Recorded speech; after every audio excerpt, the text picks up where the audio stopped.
तो NSDL का IPO, Shri lotus developers का आईपीओ और MNB इंजीनियरिंग का आईपीओ, इन तीनों आईपीओज में अप्लाई करने के लिए कल की तारीख में आखिरी दिन है। काफ़ी लोगों को इसके बारे में कंफ्यूजन है कि अप्लाई करें या नहीं करें।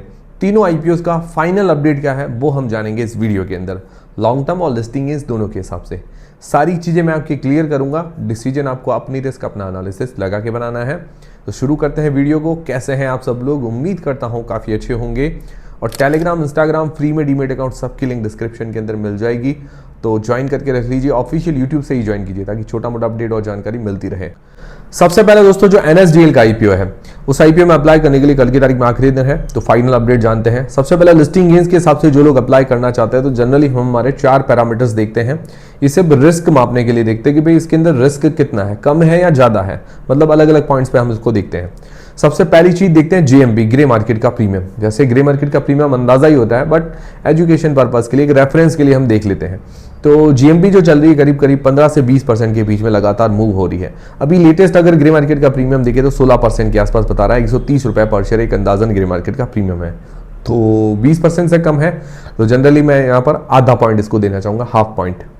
फिर अगर सब्सक्रिप्शन देखें तो सब्सक्रिप्शन भी काफ़ी अच्छा मिला है। 4 गुना से ऊपर ये सब्सक्राइब हो चुका है, मतलब 4 साढ़े 4 गुना से ऊपर ये सब्सक्राइब हो चुका है टोटल 2 दिन के अंदर। अच्छा सब्सक्रिप्शन है। 4000 करोड़ रुपए का बड़ा इश्यू साइज है। इस हिसाब से सब्सक्रिप्शन वगैरह काफ़ी अच्छा है। QIB पोर्शन और सारे पोर्शन लगभग फुल्ली सब्सक्राइब हो गए हैं। कल की मुझे उम्मीद है कि 30 गुना तक, 30 टाइम्स तक ये जा सकता है। अंदाजा है मेरा, मैं सही गलत हो सकता हूँ। आप भी अंदाजा लगा सकते हैं कि NSDL कितने गुना कल सब्सक्राइब होगा। वो मुझे गैस एक कमेंट करके बता दीजिएगा।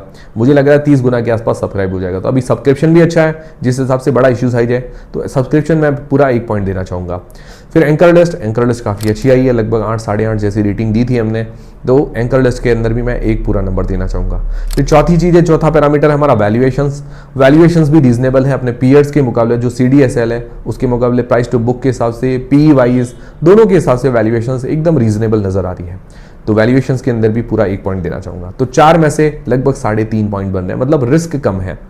बाकी प्लस पॉइंट क्या है? प्लस पॉइंट काफ़ी सारे हैं, इसके अंदर नेगेटिव पॉइंट नहीं है, तो उसका भी एक प्लस पॉइंट ऐड कर सकते हैं। इसका सेक्टर वगैरह जो है, मोनोपोली सेक्टर है, फाइनेंशियली फंडामेंटली स्ट्रॉन्ग है, उस हिसाब से एक और सेक्टर मतलब का पॉइंट ऐड कर सकते हैं। तो मतलब अभी रिस्क जो है कम नजर आ रहा है अभी के फैक्टर्स देखते हुए। फिर लॉन्ग टर्म के हिसाब से, भाई लॉन्ग टर्म के हिसाब से हम इसके पॉजिटिव्स और नेगेटिव्स दोनों ही देख लेते हैं। पॉजिटिव्स में ये है कि भी सेक्टर्स का अच्छा है, मोनोपोली सेक्टर है, और भाई शेयर मार्केट जब तक जिंदा है, जब तक NSDL जैसे जो कंपनीज है वो भी जिंदा रहेगी हमेशा, तो डिमांड हम इसकी हमेशा रहेगी। और जितने डीमेट अकाउंट ज़्यादा खुलते रहेंगे उतने NSDL, CDSL जैसी कंपनीज को फायदा है। और कोई कंपटीटर नहीं, एक CDSL कंपटीटर है, तो मोनोपोली जैसा इसका हो गया है काम। बाकी फाइनेंशियली स्ट्रॉन्ग है, फंडामेंटली स्ट्रॉन्ग है, मार्जिन काफ़ी अच्छे हैं, मार्जिन हर साल बढ़ रहे हैं, और इसके बाद उधारी नहीं है, मतलब डेट फ्री कंपनी है, तो ये काफ़ी अच्छी बात है। मतलब आप इसको एक आइडियल कंपनी कह सकते हैं। और नेगेटिव क्या है? नेगेटिव ऐसा विशेष तो कुछ नहीं, बट एक ये चीज़ है कि थोड़ी वैल्यूएशन और सस्ती करते तो बढ़िया रहता। बाकी ऐसा कोई विशेष नेगेटिव नहीं है। कंपनी अच्छी और आइडियल कंपनी नजर आ रही है लॉन्ग टर्म के हिसाब से भी। बाकी मेरी तरफ से अप्लाई करने नहीं करने का डिसीजन नहीं है। जो भी आप डिसीजन बनाए अपनी रिस्क, अपना एनालिसिस लगा के बनाए। आप लोग क्या करेंगे कमेंट करके बता दीजिएगा।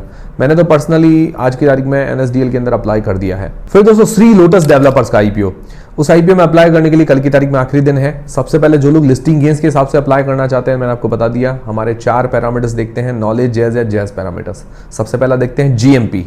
इसकी करीबन 30%, 30% के आसपास बता रही है, लगभग 45 रुपये पर शेयर एक GMP है, तो मतलब अच्छी डिमांड है। तो GMP के अंदर मैं पूरा 1 पॉइंट देना चाहूँगा। दूसरा है सब्सक्रिप्शन भी काफ़ी अच्छा मिला है, लगभग सारे पोर्शन फुल्ली सब्सक्राइब हो चुके हैं। टोटल 8 गुना से ज़्यादा सब्सक्रिप्शन मिल चुका है 2 दिन के अंदर। काफ़ी अच्छा सब्सक्रिप्शन है और सारे पोर्शन फुल्ली सब्सक्राइब हो गए हैं, ये भी काफ़ी अच्छी बात है।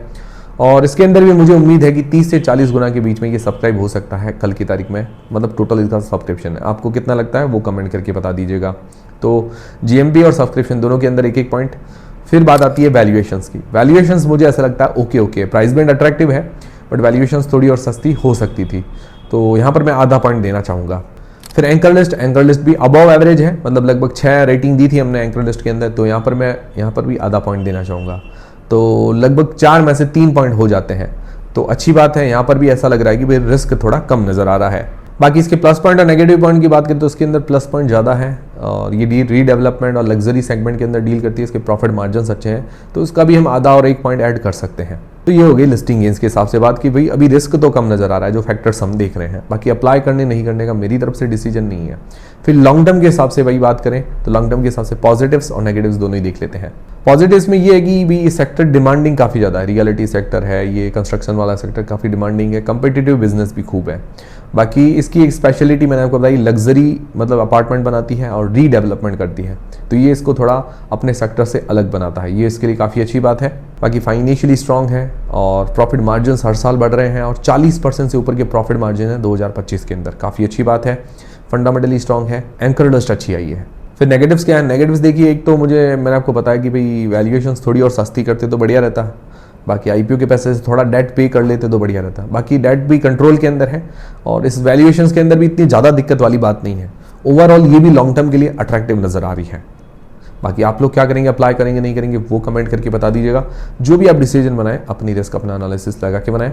मैंने पर्सनली श्री लोटस के अंदर भी अप्लाई कर दिया है। फिर दोस्तों एमएनबी इंजीनियरिंग, सबसे पहले लिस्टिंग गेंस के हिसाब से जो लोग अप्लाई करना चाहते हैं, 4 पैरामीटर्स। सबसे पहली चीज जीएमपी अभी 15% के आसपास बता रही, लगभग 55 से 60 रुपए पर शेयर एक अंदाजन जीएमपी मान के चल सकते हैं। तो यहाँ पर मैं आधा पॉइंट इसको देना चाहूंगा जीएमपी के मामले में।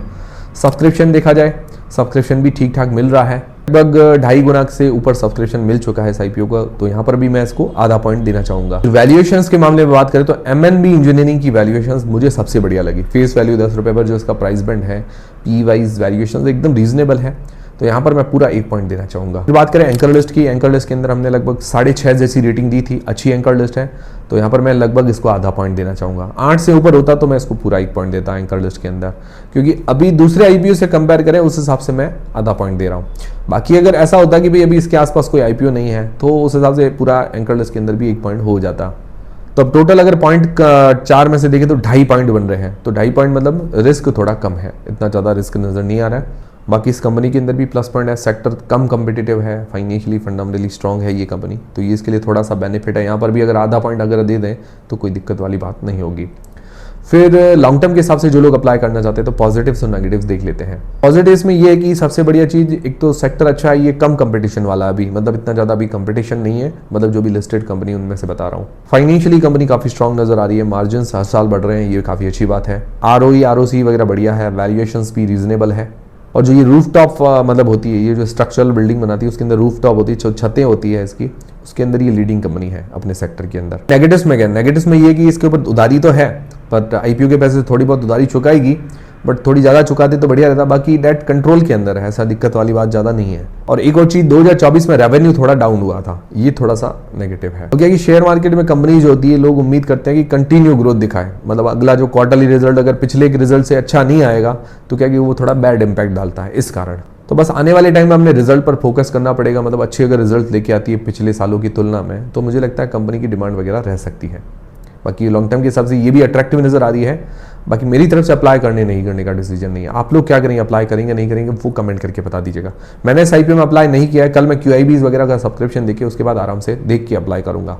तो दोस्तों ये थे सारे आज के updates, NSDL IPO, Shri lotus और MNB इंजीनियरिंग का जो आईपीओ, इन तीनों पर फाइनल अपडेट। मैंने आपको सारी जानकारी, लेटेस्ट अपडेट वगैरह दे दिया है। अब आपके ऊपर है कि आपको क्या करना, अप्लाई करना नहीं करना, वो कमेंट करके बता दीजिएगा। मैंने सारी चीज़ें आपकी क्लियर कर दी है, डिसीजन आप अपनी रिस्क अपना एनालिसिस लगा के बनाएं। मिलते हैं दोस्तों अगले वीडियो के अंदर।